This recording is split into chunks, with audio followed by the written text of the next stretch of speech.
Et quand on grandit, souvent on se dit: «Ouais, nos parents, ils ont pas été assez ceci, ils ont pas fait ceci, ils ont pas fait cela».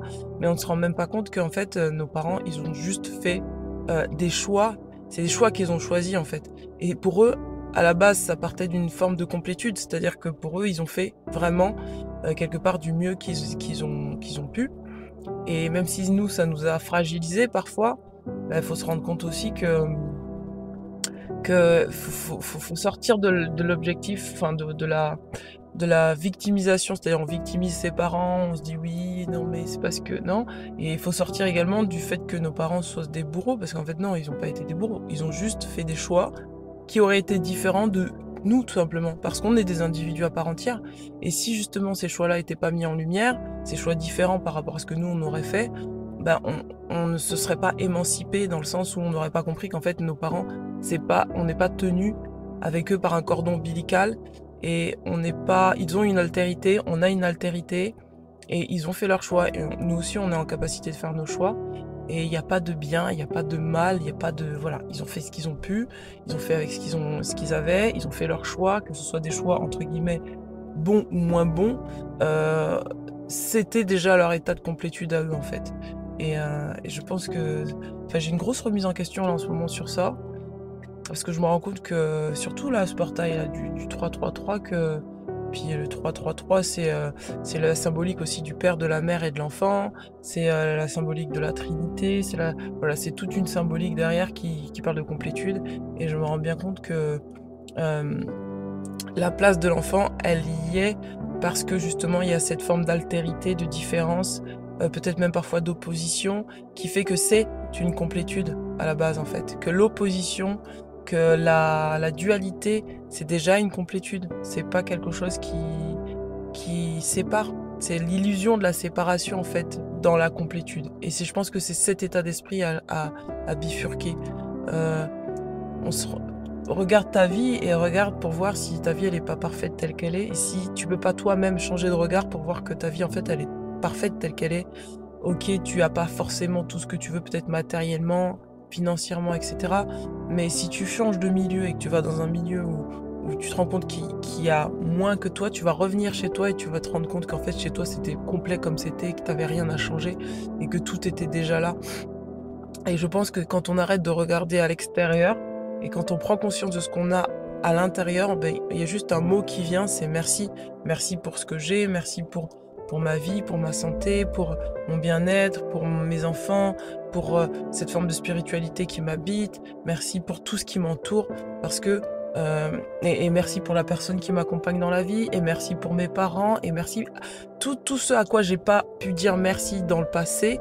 Finalement, je peux dire merci parce que je comprends qu'en fait, c'était parfait tel que c'était, et que en fait, là où je suis, c'est très bien parce que c'est la continuité, du passé quelque part. C'est-à-dire que c'est parce que le passé s'est passé comme ça que je suis ici et maintenant, et c'est pas si le passé avait été différent, je serais différent. Non, en fait, regarde ce qu'il y a maintenant ici. Regarde là dans ta vie, si ce que tu vis là, c'est pas déjà une forme de complétude. Regarde bien, hein, observe bien, hein.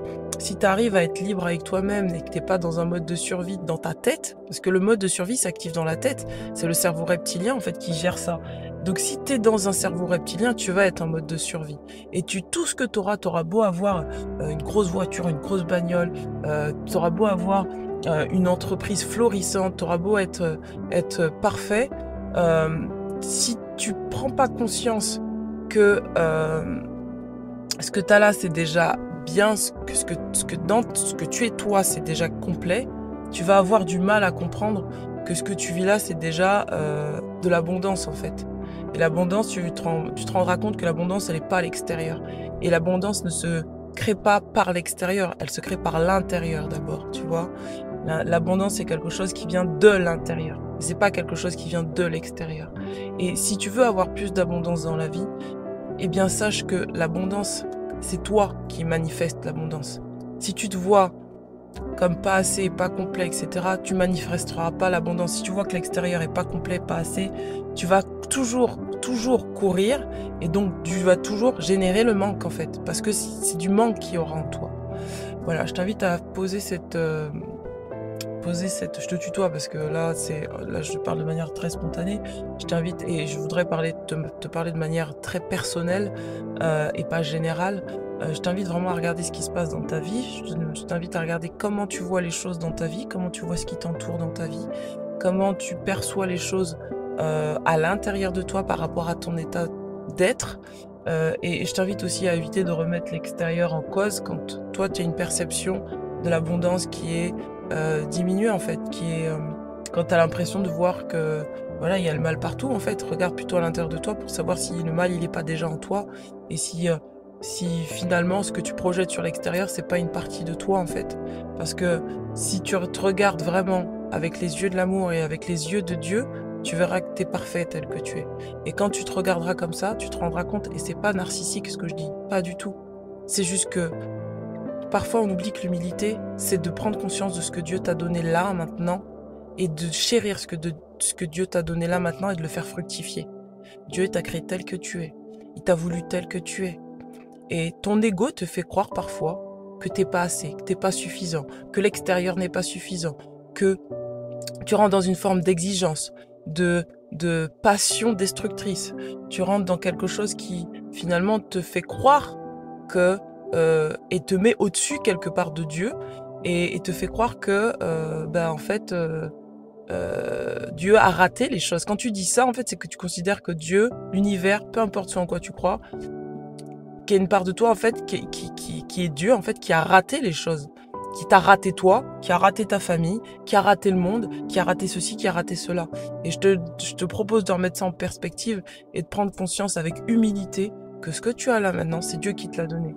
Et qu'à part dire merci, en fait, tu peux juste avec ta gratitude et ton cœur, dire, ok, mon mental voudrait que ça soit différent, mais voilà ce que Dieu m'envoie maintenant.